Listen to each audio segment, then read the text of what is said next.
ಧರ್ಮನಿಷ್ಠ ದೇವಗಣಗಳೇ, 4 ಗತಿಗಳಲ್ಲಿ ಇರುವ 84 ಲಕ್ಷ ಯೋನಿಗಳಲ್ಲಿ ಅನಾದಿಕಾಲದಿಂದ ಸಂಚರಿಸುತ್ತಿರುವ ಜೀವಿಗಳಿಗೆ ಯಾವತ್ತೂ ನಿಜವಾದ ಸುಖ ಹಾಗೂ ಶಾಂತಿ ದೊರಕಿಲ್ಲ. ಏಕೆಂದರೆ ಅವರು ತಮ್ಮ ಯಥಾರ್ಥ ಸ್ವರೂಪದ ಜ್ಞಾನವನ್ನು ಹೊಂದಿಲ್ಲ.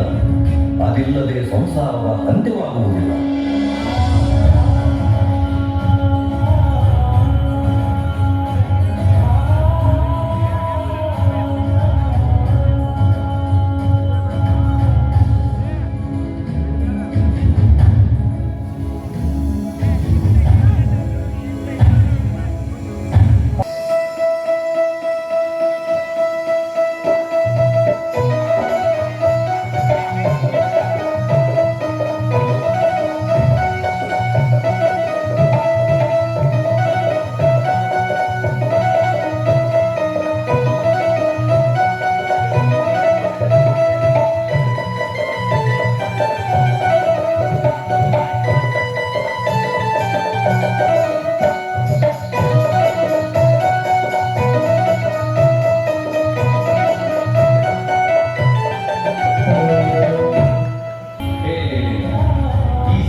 ಸಂಚರಿಸುತ್ತಿರುವ ಜೀವಿಯ ಮುಖ್ಯ ಕರ್ತವ್ಯವೇನು? ಅದನ್ನು ಮಾಡಿದರೆ ಜೀವನವನ್ನು ಯಶಸ್ವಿಯಾಗಿ ಮಾಡಿಕೊಳ್ಳಬಹುದೇ? ದಯವಿಟ್ಟು ಕಲ್ಯಾಣದ ಮಾರ್ಗವನ್ನು ಸೂಚಿಸಿ. ಹೇ ತತ್ವಜ್ಞ, ಈ ಸಂಸಾರದಲ್ಲಿ ಸುಖ ಮತ್ತು ದುಃಖದ ಭ್ರಮೆಯಲ್ಲಿ ಅಲೆದಾಡುತ್ತಿರುವ ಜೀವಿಯು ಇಂದಿನವರೆಗೂ ಸಮ್ಯಕ್ ದರ್ಶನವನ್ನು ಪಡೆದಿಲ್ಲ. ಇದು ಅತ್ಯಂತ ದುರ್ಲಭವಾದದ್ದು. ಸಮ್ಯಕ್ ದರ್ಶನವಿಲ್ಲದೆ ಸಂಸಾರದಿಂದ ಉದ್ಧಾರವಾಗುವುದು ಅಸಾಧ್ಯ. ಆದ್ದರಿಂದ ಯೋಗ್ಯ ಪ್ರಯತ್ನದ ಮೂಲಕ ಅದನ್ನು ಪಡೆಯಬೇಕು.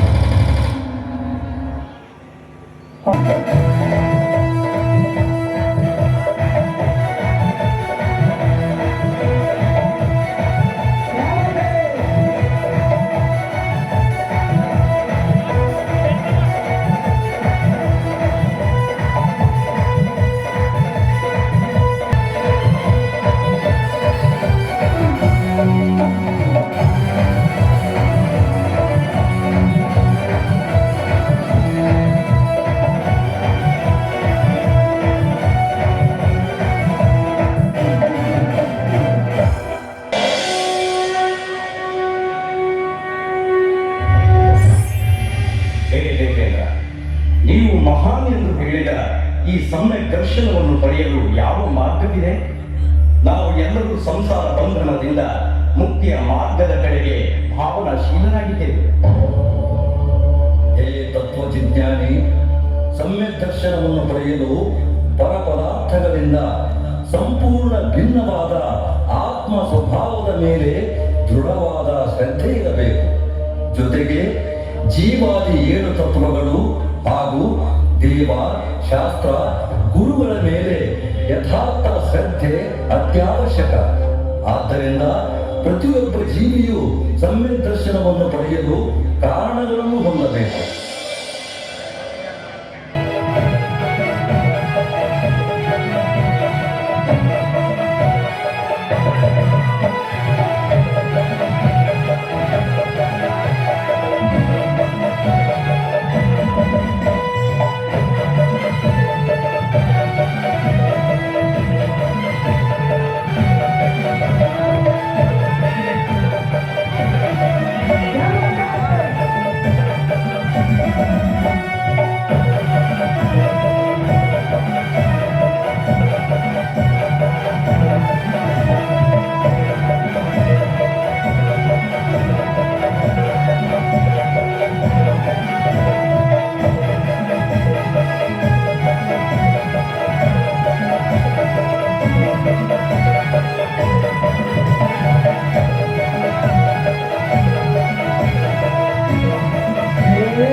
ಹೊಂದಿದ ಜೀವಿಯ ಜೀವನ ಹೇಗಿರುತ್ತದೆ? ದಯವಿಟ್ಟು ಸಮ್ಯಕ್ ದರ್ಶನದ ಮಹತ್ವವನ್ನು ವಿವರಿಸಿ. ಹೇ ದೇವ, ಸಮ್ಯಕ್ ದರ್ಶನ ಹೊಂದಿದ ಜೀವಿಯ ಜೀವನ ಅತ್ಯಂತ ಪವಿತ್ರವಾಗಿರುತ್ತದೆ. ಸಮ್ಯಕ್ ದರ್ಶನದ ಮಹಿಮೆ ಅತ್ಯಂತ ಮಹಾನವಿದೆ. ಇದನ್ನು ಪಡೆದ ಜೀವಿ ದೀರ್ಘಕಾಲ ಸಂಸಾರದಲ್ಲಿ ಅಲೆದಾಡುವುದಿಲ್ಲ. ಸಂಸಾರದಲ್ಲಿರುವಷ್ಟರಲ್ಲಿ ನಾರಾಯಣ, ಬಲಭದ್ರ, ದೇವ, ಅಹನೀಂದ್ರ ಮೊದಲಾದ ರೂಪಗಳಲ್ಲಿ ಜನ್ಮ ಹೊಂದುತ್ತಿರುತ್ತಾನೆ. ಸಮ್ಯಕ್ ದೃಷ್ಟಿ ಜೀವನು ಮೂರು ಲೋಕದ ದೇವ, ನರಕಗತಿ, ನಪುಂಸಕ, ಸ್ಥಾವರ, ಸ್ತ್ರೀ ಪರ್ಯಾಯ ಮತ್ತು ತಿರ್ಯಂಚ ಗತಿಗಳಲ್ಲಿ ಜನ್ಮ ಪಡೆಯುವುದಿಲ್ಲ. ಉತ್ತಮೋತ್ತಮ ಪದವಿಗಳನ್ನು ಪಡೆಯುತ್ತಾ ದಿಗಂಬರ ಮುದ್ರೆಯನ್ನು ಧರಿಸಿ ತಪಸ್ಸಿನ ಮೂಲಕ ಕರ್ಮಗಳನ್ನು ನಾಶ ಮಾಡುತ್ತಾನೆ ಮತ್ತು ತೀರ್ಥಂಕರ ಪ್ರಕೃತಿಯ ಬಂಧನವನ್ನು ಮಾಡಿ ತೀರ್ಥಂಕರನಾಗಿ ಸಂಸಾರದ ಪ್ರಾಣಿ ಮಾತ್ರಕ್ಕೆ ಕಲ್ಯಾಣ ಮಾರ್ಗವನ್ನು ಉಪದೇಶಿಸಿ ರತ್ನತ್ರಯ ಮೋಕ್ಷ ಮಾರ್ಗದಲ್ಲಿ ನಡೆದು ಮುಕ್ತಿಯನ್ನು ಹೊಂದುತ್ತಾನೆ. ಧನ್ಯವಾದಗಳು ರಾಜ.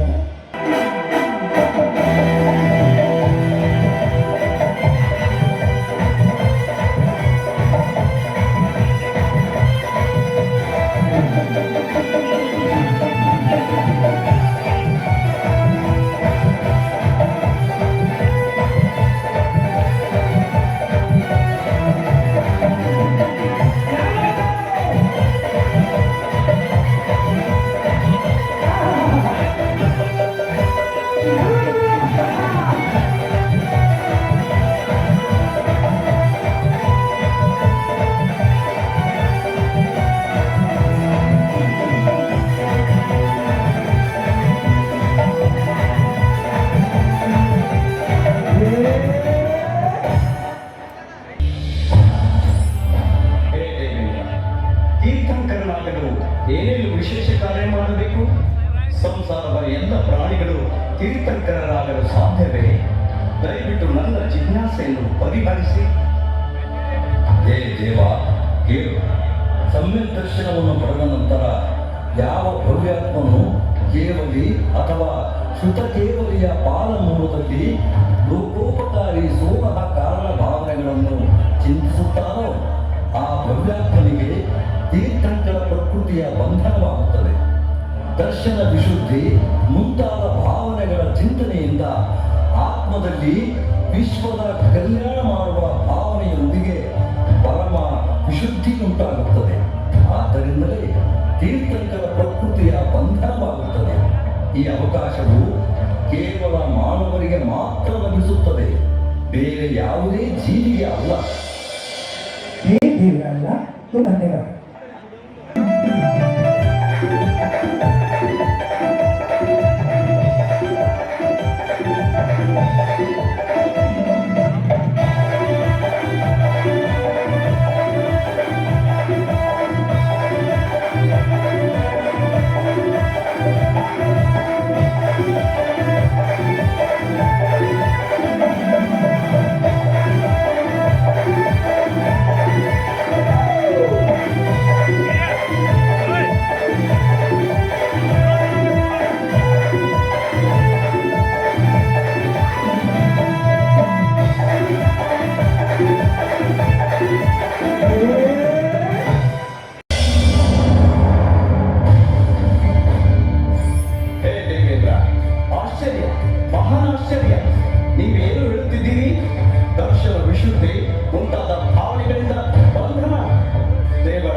ಗಮನವಿಟ್ಟು ಕೇಳಬೇಕು.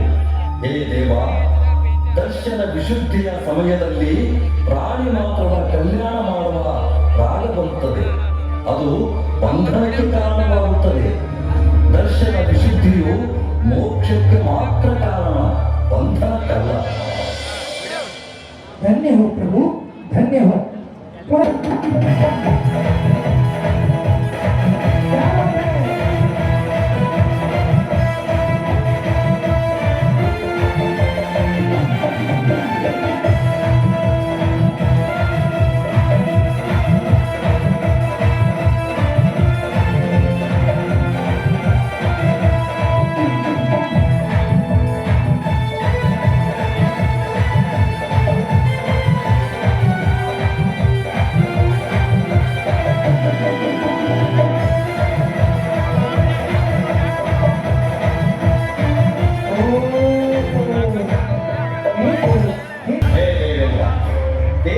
ಪರ್ಯಾಯದಿಂದ ತೀರ್ಥಂಕರ ಪದವಿ ಪಡೆಯಬಹುದೇ ಎಂಬ ಕುತೂಹಲ ನನ್ನ ಮನಸ್ಸಿನಲ್ಲಿದೆ. ದಯವಿಟ್ಟು ನನ್ನ ಕುತೂಹಲವನ್ನು ಪರಿಹರಿಸಿ. ಹೇ ದೇವ, ಇಲ್ಲ, ದೇವ ಪರ್ಯಾಯದಿಂದ ತೀರ್ಥಂಕರರಾಗಲು ಸಾಧ್ಯವಿಲ್ಲ. ಏಕೆಂದರೆ ದೇವ ಪರ್ಯಾಯದಲ್ಲಿ ಜಪ, ತಪ, ಸಂಯಮ ಇತ್ಯಾದಿಗಳಿಗೆ ಅರ್ಹತೆ ಇರುವುದಿಲ್ಲ ಮತ್ತು ಸಂಯಮವಿಲ್ಲದೆ ತೀರ್ಥಂಕರರಾಗುವುದು ಅಸಾಧ್ಯ.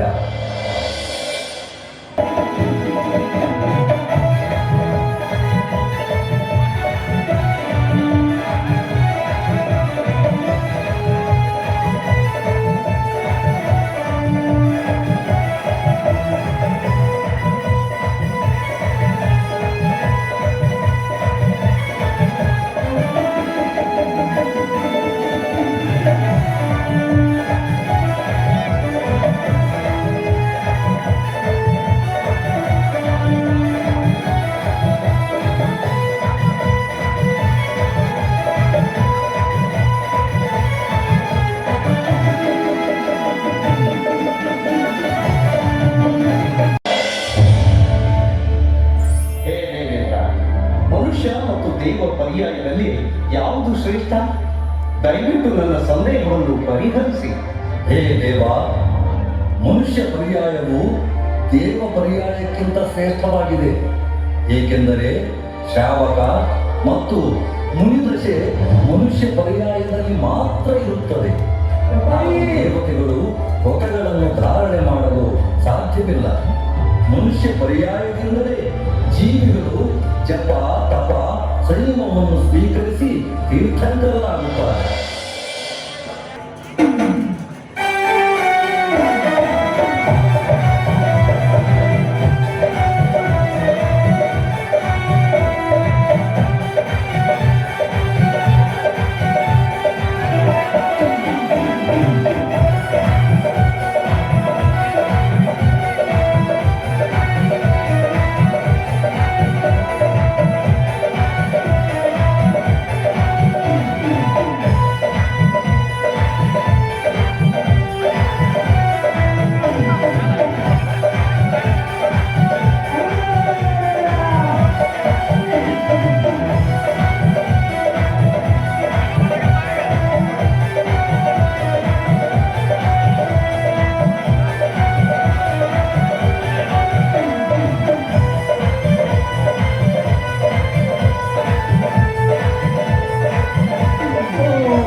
ಪದೇ ಪದೇ ಬರುತ್ತಿತ್ತು. ಹೇ ದೇವ, ಮನುಷ್ಯ ಪರ್ಯಾಯದ ವಿಶೇಷತೆ ಏನೆಂದರೆ ಅದು 7ನೇ ನರಕದವರೆಗಿನ ಪಾಪ ಮತ್ತು ಸರ್ವಾರ್ಥ ಸಿದ್ಧಿಯವರೆಗಿನ ಪುಣ್ಯವನ್ನು ಬಂಧಿಸಿ ಆ ಸ್ಥಾನಗಳನ್ನು ತಲುಪಬಹುದು. ಚಪ್ಪಾಳಿ ಎಲ್ಲರೂ.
ಸಂದೇಹವನ್ನು ನಿವಾರಿಸಿ.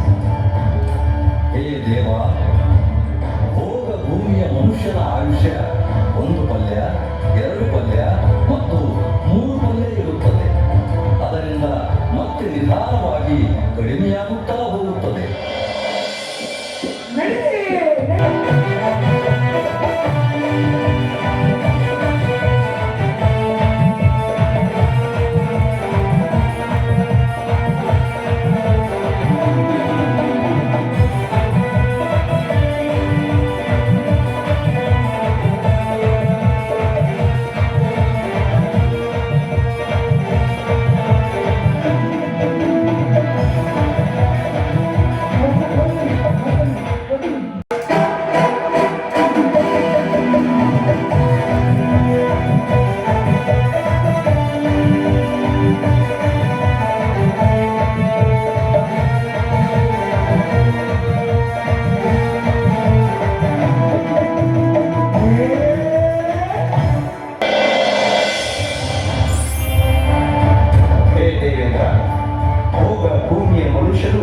ತೀರ್ಥಂಕರ ಪದವಿಯನ್ನು ಪಡೆಯಬಹುದೇ? ದಯವಿಟ್ಟು ನಮ್ಮ ಸಂದೇಹವನ್ನು ನಿವಾರಿಸಿ. ಹೇ ದೇವ, ಭೋಗ ಭೂಮಿಯ ಜನರು ಸ್ವರ್ಗದಂತಹ ಸುಖವನ್ನು ಅನುಭವಿಸುತ್ತಿದ್ದರೂ ತೀರ್ಥಂಕರ ಪದವಿ ಪಡೆಯಲು ಯೋಗ್ಯವಾದ ಕರ್ಮಗಳನ್ನು ಮಾಡಲು ಸಾಧ್ಯವಿಲ್ಲ. ಆದ್ದರಿಂದ ಅವರು ತೀರ್ಥಂಕರರಾಗಲು ಸಾಧ್ಯವಿಲ್ಲ.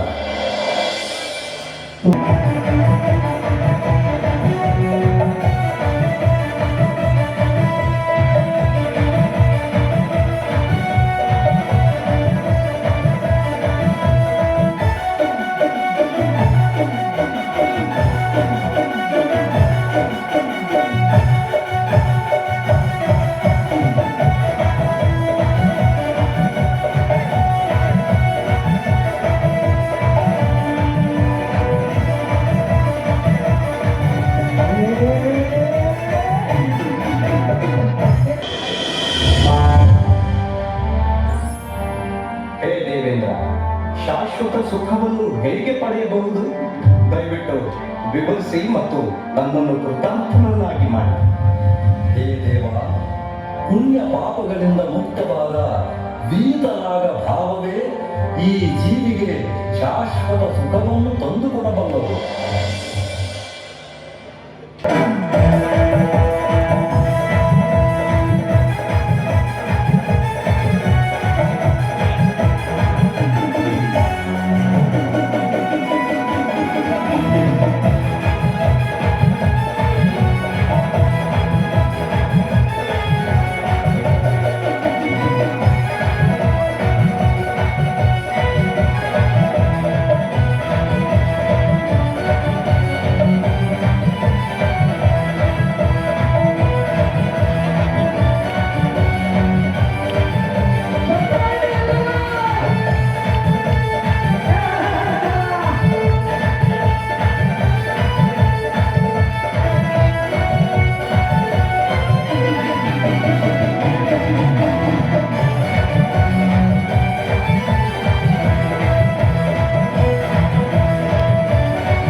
ಹೇ ದೇವೇಂದ್ರ, ತೀರ್ಥಂಕರರು ಎಷ್ಟು, ಎಲ್ಲೆಲ್ಲಿ ಮತ್ತು ಯಾವಾಗ ಇರುತ್ತಾರೆ?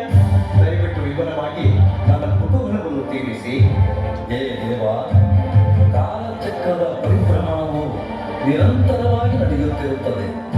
ಯಾವ ಕಾಲದಲ್ಲಿ ಪ್ರತಿಯೊಬ್ಬ ಜೀವಿ ಸುಖ, ಆಯುಷ್ಯ, ದೇಹ ಮತ್ತು ವಿಶೇಷ ಸಾಧನಗಳನ್ನು ಪಡೆಯುತ್ತಾನೋ ಅದನ್ನು ಉತ್ಸರ್ಪಿಣಿ ಕಾಲ ಎಂದು ಕರೆಯುತ್ತಾರೆ. ಮತ್ತು ಯಾವ ಕಾಲದಲ್ಲಿ ಇವುಗಳ ಕೊರತೆ ಕಂಡುಬರುತ್ತದೆಯೋ ಅದನ್ನು ಅವಸರ್ಪಿಣಿ ಕಾಲ ಎಂದು ಕರೆಯುತ್ತಾರೆ. ಇವುಗಳಲ್ಲಿ ಉತ್ಸರ್ಪಿಣಿಯ 3ನೇ ಮತ್ತು ಅವಸರ್ಪಿಣಿಯ 4ನೇ ಕಾಲ ಬಂದಾಗ ಆಗ ಭರತ ಮತ್ತು ಐರಾವತ ಕ್ಷೇತ್ರಗಳಲ್ಲಿ ತೀರ್ಥಂಕರರು ಜನಿಸುತ್ತಾರೆ. ಅವರ ಸಂಖ್ಯೆ 10 ಆಗಿರುತ್ತದೆ. ಇವರಲ್ಲದೆ 5 ವಿದೇಹ ಕ್ಷೇತ್ರಗಳ 32 ದೇಶಗಳಲ್ಲಿ ಸಿಮಂಧರ ಮೊದಲಾದ 20 ತೀರ್ಥಂಕರರು ಇರುತ್ತಾರೆ. ಅವರ ಸಂಖ್ಯೆ ಒಂದೇ ಸಮಯದಲ್ಲಿ 160 ಆಗಿರುತ್ತದೆ. ಈ ಪ್ರಕಾರ ಭರತ ಐರಾವತ ಕ್ಷೇತ್ರಗಳ 10 ಸೇರಿ ಒಂದೇ ಸಮಯದಲ್ಲಿ ಒಟ್ಟು 170 ತೀರ್ಥಂಕರರು ಇರಬಹುದು.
ಕ್ಷೇತ್ರಗಳಲ್ಲಿ ಈ ಸಮಯದಲ್ಲಿ ಯಾವ ಕಾಲ ನಡೆಯುತ್ತಿದೆ? ಈ ಸಮಯದಲ್ಲಿ ನಾವೆಲ್ಲರೂ ತೀರ್ಥಂಕರರ ದರ್ಶನದ ಲಾಭವನ್ನು ಪಡೆಯಬಹುದೇ? ಕೇಳಿ ದೇವ, ಮೂರನೇ ಕಾಲದ ಸಮಯದ ಪಲ್ಯದ 8ನೇ ಭಾಗ ಉಳಿದಿರುವಾಗ 63 ಶಲಾಕಾ ಪುರುಷರು ಹುಟ್ಟುತ್ತಾರೆ ಮತ್ತು ಕರ್ಮಭೂಮಿ ಪ್ರಾರಂಭವಾಗುತ್ತದೆ. ಅದೇ ಸಮಯದಲ್ಲಿ ತೀರ್ಥಂಕರರ ಅವತಾರವಾಗುತ್ತದೆ. ಇದೇ ಸಮಯ ಈಗ ಭರತ ಐರಾವತ ಕ್ಷೇತ್ರಗಳಲ್ಲಿ ನಡೆಯುತ್ತಿದೆ. ಆದ್ದರಿಂದ ನಾವೆಲ್ಲರೂ ತೀರ್ಥಂಕರ ಪ್ರಭುವಿನ ದರ್ಶನ ಲಾಭ ಪಡೆಯಬಹುದು.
ಹೇ ದೇವೇಂದ್ರ, ಈ ಚರ್ಚೆಯ ಉದ್ದೇಶವೇನು?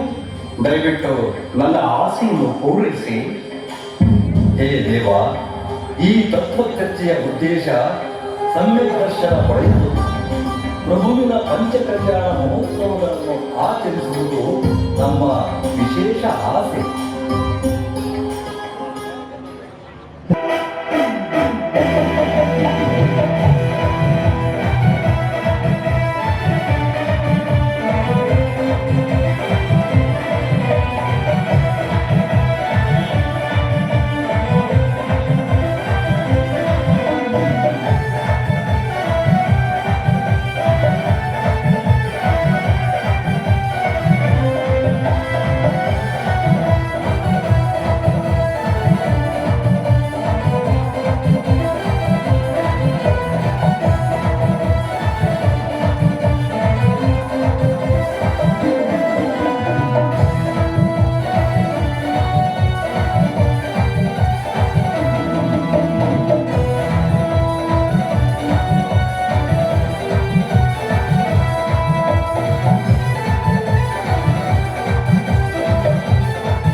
ಹೇ ಸ್ವಾಮಿ, ನನ್ನ ಮನಸ್ಸಿನಲ್ಲಿ ನಿಮ್ಮನ್ನು ಕೆಲವು ಪ್ರಶ್ನೆ ಕೇಳುವ ಕುತೂಹಲವಿದೆ. ನಾನು ನಿಮ್ಮನ್ನು ಕೇಳಬಹುದೇ? ತೀರ್ಥಂಕರರು ಯಾವ ಗತಿಯಿಂದ ಬರುತ್ತಾರೆ? ತೀರ್ಥಂಕರರು ದೇವಗತಿ ಅಥವಾ ನರಕ ಗತಿಯಿಂದ ಬರಬಹುದು.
5 ವಿಲೇಯಗಳಲ್ಲಿ ಕನಿಷ್ಠ 20 ಮತ್ತು ಗರಿಷ್ಠ 160 ತೀರ್ಥಂಕರರು ಇರುತ್ತಾರೆ.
ಲೌಕಾಂತಿಕ ದೇವರುಗಳು ಪಂಚ ಕಲ್ಯಾಣಗಳಲ್ಲಿ ಏಕೆ ಬರುವುದಿಲ್ಲ? ಏಕೆಂದರೆ ಅವರು ವೈರಾಗಿಗಳಾಗಿರುತ್ತಾರೆ. ಆದ್ದರಿಂದ ಅವರು ಕೇವಲ ಭಗವಂತನ ವೈರಾಗ್ಯವನ್ನು ಅನುಮೋದಿಸಿ ಹೊರಟು ಹೋಗುತ್ತಾರೆ.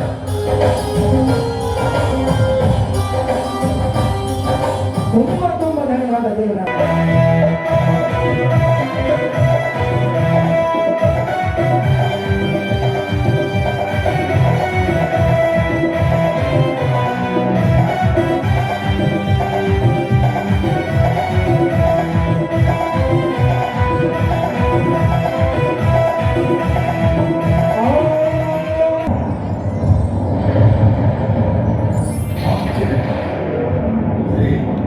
ಇದು ಏನು?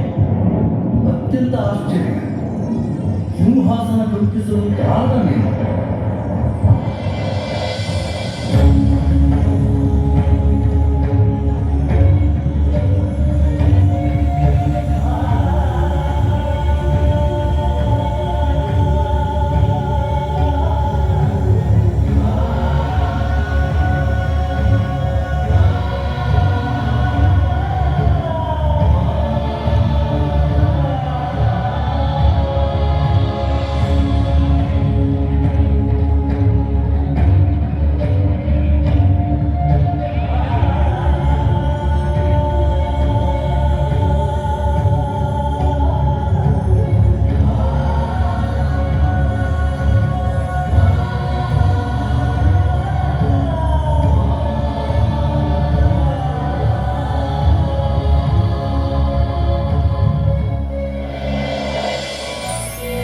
ಪ್ರಾಣೇಶ, ಯಾರಿಗೆ ನಮಸ್ಕರಿಸುತ್ತಿದ್ದೀರಿ ನೀವು?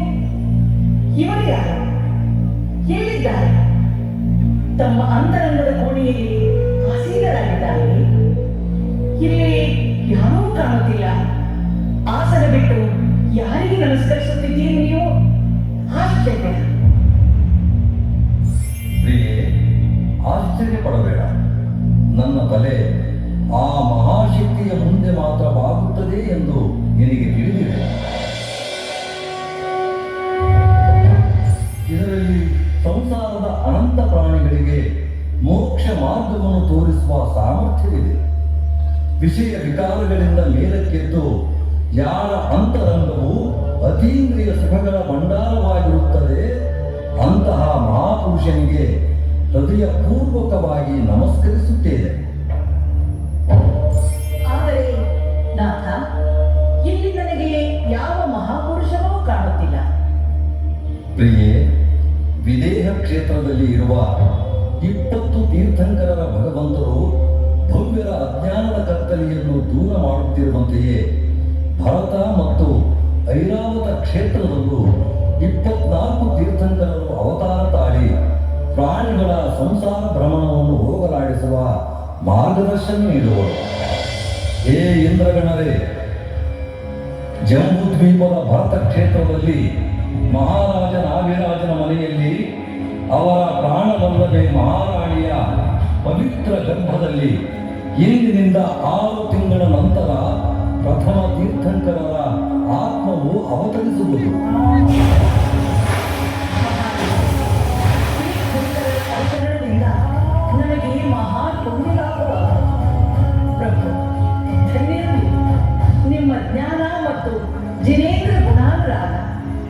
ನಿಮ್ಮ ಹೃದಯವು ನಿರಂತರವಾಗಿ ಮಹಾಮಾನವರನ್ನು ಹುಡುಕುತ್ತದೆ.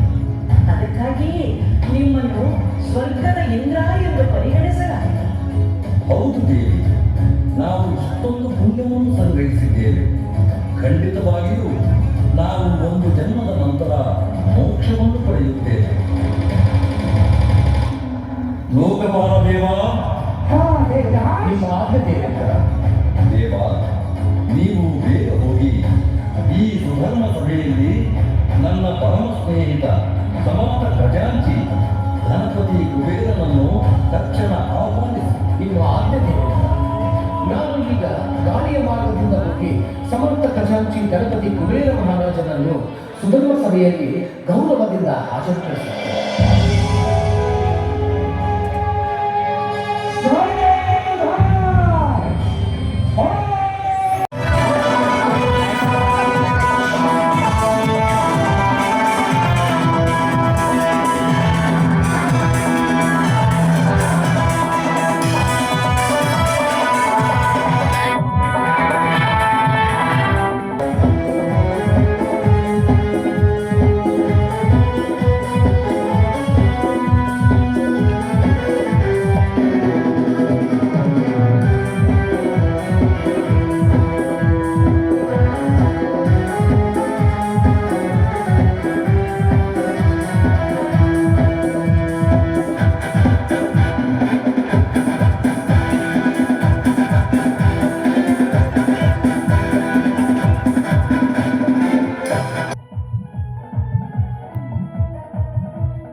ಬನ್ನಿ ಗಣಪತಿ ಕುಬೇರ, ಈ ಸಭೆಗೆ ನಿಮಗೆ ಸ್ವಾಗತ. ದೇವರಾಜ ಇಂದ್ರನಿಗೆ ಗಣಪತಿ ಕುಬೇರನ ಪ್ರಣಾಮಗಳು. ನೀವು ನನ್ನನ್ನು ನೆನಪಿಸಿಕೊಂಡಿದ್ದೀರಾ? ಹೌದು ಹೌದು, ನಾವು ನಿಮ್ಮನ್ನು ನೆನಪಿಸಿಕೊಂಡಿದ್ದೇವೆ. ಹೇ ದೇವ, ನನಗಾಗಿ ಏನು ಆಜ್ಞೆಯಿದೆ ಕೇಳಿ. ನಾನು ನಿಮ್ಮ ಸೇವೆಯಲ್ಲಿ ಉಪಸ್ಥಿತನಿದ್ದೇನೆ. ಧನದ ಕುಬೇರ, ನಿಮಗೆ ಸುಖದಾಯಕ ವಿಷಯ ಹೇಳುತ್ತೇನೆ. ಈ ವಿಷಯ ಹೇಳುವುದರಿಂದ ಪುಣ್ಯ ಗಳಿಸುತ್ತೇನೆ. ಇಂದಿಗೆ 6 ತಿಂಗಳ ನಂತರ ತೀರ್ಥಂಕರನ ಆತ್ಮ ಇಲ್ಲಿ ತಾಯಿಯ ಪವಿತ್ರ ಗರ್ಭದಲ್ಲಿ ಅವತರಿಸುವುದು. ನೀನು ಶೀಘ್ರವೇ ನಗರದ ದಿವ್ಯ ರಚನೆ ಮಾಡು. ರಮಣೀಯ ಮನೋಹರ ನೇತ್ರಪ್ರಿಯ ರತ್ನಗಳ ಆಭೆ ಮಾಡು. ಸುಂದರ ಅದ್ವಿತೀಯ ರಾಜಮಹಲಗಳನ್ನು ನಿರ್ಮಿಸು. ತಾಯಿಗೆ ಪವಿತ್ರ ಜಲದಿಂದ ಸ್ನಾನ ಮಾಡಿಸು. ಪರಮ ಪುನೀತ ವಸ್ತ್ರಾಭರಣಗಳಿಂದ ಸಜ್ಜಿತಗೊಳಿಸು ಮತ್ತು ಮನೋಹರ ಸಿಂಹಾಸನದ ಮೇಲೆ ಕೂರಿಸು. ಇದರಿಂದ ಲೋಕದ ಸರ್ವ ಆಸನಗಳು ಲಜ್ಜೆಗೊಳ್ಳಲಿ. ಕುಬೇರಜಿ, ತೀರ್ಥಂಕರರ ಉದಯವಾಗುವುದು. ಜಗತ್ತಿನ ಮೋಹ ಮಿಥ್ಯಾತ್ಮ ಅಂಧಕಾರ ಎಲ್ಲವೂ ಕ್ಷಯವಾಗುವುದು. ಈಗ 6 ತಿಂಗಳ ಪೂರ್ವದಿಂದ ಮತ್ತು ಗರ್ಭದ 9 ತಿಂಗಳವರೆಗೆ ರತ್ನ ವೃಷ್ಟಿ ಮಾಡು. ರಾಜನ ಮಹಲು ಮನೋಜ್ಞ ರತ್ನಗಳ ವರ್ಷದಿಂದ ತುಂಬಿಸು. ಕುಮಾರಿಕ ದೇವಿಯರಿಗೆ ಆಜ್ಞೆ ಮಾಡು. ಅವರು ತಾಯಿಯ ಸೇವೆಯಲ್ಲಿ ಬರಲಿ. ಗರ್ಭದ ಶೋಧನೆ ಮಾಡಿ ಪುಣ್ಯ ಸಂಪಾದಿಸಲಿ. ಧನ್ಯ ಧನ್ಯ ಮಹಾರಾಜ. ಜಗತ್ತಿನ ಪುಣ್ಯೋದಯವಾಗಿ ತೀರ್ಥಂಕರರ ಜನ್ಮವಾಗಲಿ. ಈ ಸೌಹಾರ್ದವನ್ನು ತಿಳಿದು ಆದ ಆನಂದವು ವಚನಗಳಿಗೆ ಅಗೋಚರವಾಗಿದೆ. ಕೃಪಾನಾಥನು ಯಾವ ಆಜ್ಞೆ ಮಾಡಿರುವನೋ ಅದನ್ನು ಪಾಲಿಸಬೇಕು. ತೀರ್ಥಂಕರರ ತಂದೆ ತಾಯಿಯ ಸೇವೆ ಮಾಡಿ ಪುಣ್ಯ ಸಂಪಾದಿಸುತ್ತೇನೆ. ಮಹಾರಾಜ, ಇಂದು ನನ್ನ ಜನ್ಮ ಧನ್ಯವಾಯಿತು. ಏಕೆಂದರೆ ನನಗೆ ಈ ಪರಮ ಕಲ್ಯಾಣಮಯ ಕಾರ್ಯವನ್ನು ಮಾಡುವ ಸೌಭಾಗ್ಯ ಪ್ರಾಪ್ತವಾಯಿತು. ದೇವೇಂದ್ರನ ಆಜ್ಞೆಯಂತೆ 12 ಮತ್ತು 9 ಯೋಜನಾ ಪ್ರಮಾಣದ ಮಹಾಮೋಹಕ ನಗರವನ್ನು ರಚಿಸಿದೆ. ಈ ಕುಬೇರ ಭಾಂಡಾರಿಯು ಕೆರೆ ಕಟ್ಟೆಗಳು, ನದಿ ಬಾವಿಗಳು, ತೋಟ ವನಗಳು, ಎತ್ತರದ ಅಟ್ಟಾಲಿಕೆಗಳಿಂದ ಆ ನಗರವನ್ನು ಸುಸಂಪನ್ನಗೊಳಿಸಲು ತನ್ನನ್ನು ಧನ್ಯನೆಂದು ಭಾವಿಸಿದನು. ಬೇರೆ ಏನಾದರೂ ಆದೇಶವಿದೆಯೇ? ಹೋಗುವ ಆಜ್ಞೆ ಆದರೆ ಹೋಗುವೆ. ಹೋಗುವ ಮುನ್ನ ಇನ್ನೊಂದು ಮಾತು ಕೇಳು. ತೀರ್ಥಂಕರರ ತಂದೆ ತಾಯಿಗೆ ವಸ್ತ್ರ ಮತ್ತು ಆಭರಣಗಳನ್ನು ಉಡುಗೊರೆ ನೀಡಿ ಉಚಿತ ಆದರ ನೀಡು ಮತ್ತು ಸಮಸ್ತ ಕ್ರಿಯೆಗಳನ್ನು ವಿನಯ ವಿವೇಕದಿಂದ ಸಂಪಾದಿಸು. ನೋಡು, ನಿನಗೆ ಇಷ್ಟು ಪುಣ್ಯ ಸಂಚಯವಾಗುವುದು ಒಂದು ಭವನ ನಂತರ ನೀನು ಕೂಡ ನಿರ್ವಾಣ ಪ್ರಾಪ್ತ ಮಾಡುವೆ. ಈಗ ನೀನು ಶೀಘ್ರ ಹೋಗು. ದೇವೇಂದ್ರನ ಆಜ್ಞೆ.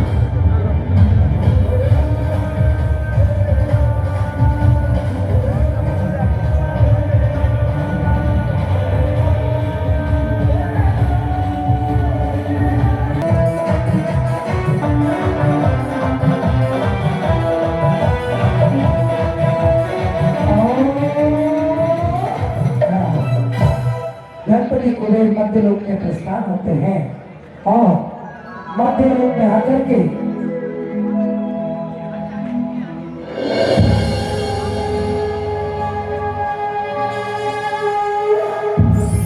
ಹೇ ಶಿಲ್ಪಿಗಳೇ, ನನ್ನ ಮಾತನ್ನು ಗಮನವಿಟ್ಟು ಕೇಳಿ. ಈ ನಗರವನ್ನು ಅತ್ಯಂತ ಸುಂದರವಾಗಿಸಿ ಮತ್ತು ಈ ರಾಜಮಹಲ್ ವಿಶ್ವದ ಎಲ್ಲ ಅರಮನೆಗಳನ್ನು ನಾಚಿಸುವಂತ ಅದ್ಭುತ ಅರಮನೆಯಾಗಿರಬೇಕು. ತೀರ್ಥಂಕರರ ತಂದೆ ತಾಯಿ ಇಲ್ಲಿ ವಾಸಿಸುವರು. ಇದರ ಬಗ್ಗೆ ಗಮನವಿಡಿ ಮತ್ತು ಪುಣ್ಯ ಗಳಿಸಿ. ಹೇ ದೇವರೇ, ನಿಮ್ಮ ಆಜ್ಞೆಯನ್ನು ಪಾಲಿಸಲಾಗುವುದು. ಈ ಅದ್ಭುತ ರಚನೆಯು ಆಶ್ಚರ್ಯಕರವಾಗಿರುತ್ತದೆ ಮತ್ತು ನಾವು ಸಹ ಈ ಕೆಲಸದಿಂದ ಪುಣ್ಯ ಲಾಭ ಪಡೆಯುವುದು.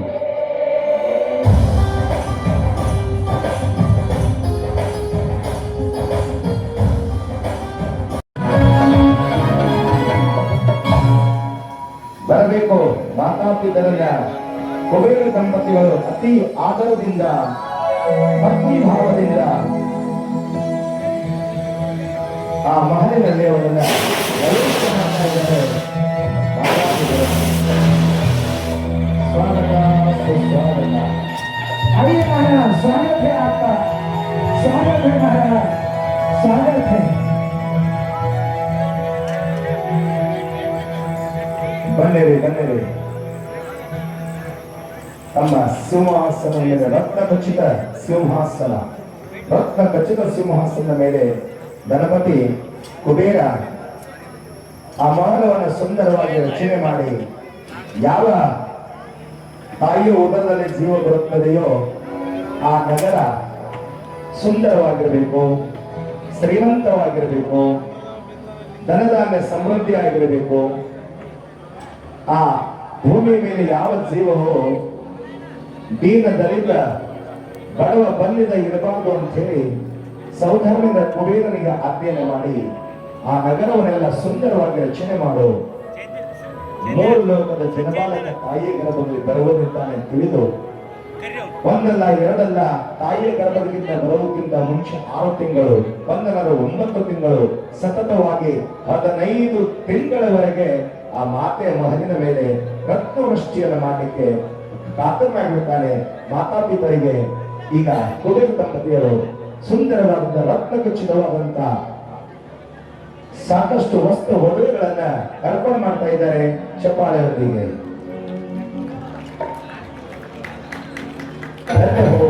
स्वामीनाथ महाराज की जय हो, वरदेवी माता की जय हो. ಸಂದರ್ಭ ಬಂಧುಗಳೇ, ಇಲ್ಲಿವರೆಗೆ ಗರ್ಭ ಕಲ್ಯಾಣದ ಮೊದಲನೇ ಕ್ರಿಯೆಯನ್ನು ನೋಡಿದ್ದೀರಿ. ತಾಯಿಯ ಗರ್ಭದಲ್ಲಿ ಜೀವ ಬರುವಂತಹ ವಿಷಯ ತಿಳ್ಕೊಂಡಿದ್ದೀರಿ. ಇನ್ನು ನಾಳೆ ಇದೇ ರೀತಿ ಸ್ವರ್ಗದ ದೇವತೆಗಳು ಬಂದು ಮಾತೆಯ ಗರ್ಭ ಕಲ್ಯಾಣಕವನ್ನು ತಾವನ್ನು ನೋಡುತ್ತಿದ್ದೀರಿ. ತಪ್ಪಿಸ್ಕೊಬಾರದು ಸುಂದರ ಕಾರ್ಯಕ್ರಮ ನಾಳೆ ಆದಷ್ಟು ಬೇಗ ಪ್ರಾರಂಭ ಮಾಡೋಣ. ಈಗ ಒಂದು ಸುಂದರ ಆರತಿಯನ್ನು ಮಾಡಿ ಕಾರ್ಯಕ್ರಮ ವಿಸರ್ಜನೆ ಮಾಡೋಣ. ಆರತಿ ಸವಾಲುಗಳು ಎಲ್ಲ ನಮ್ಮ ಪರಿವಾರದಿದೆ. ಒಂದು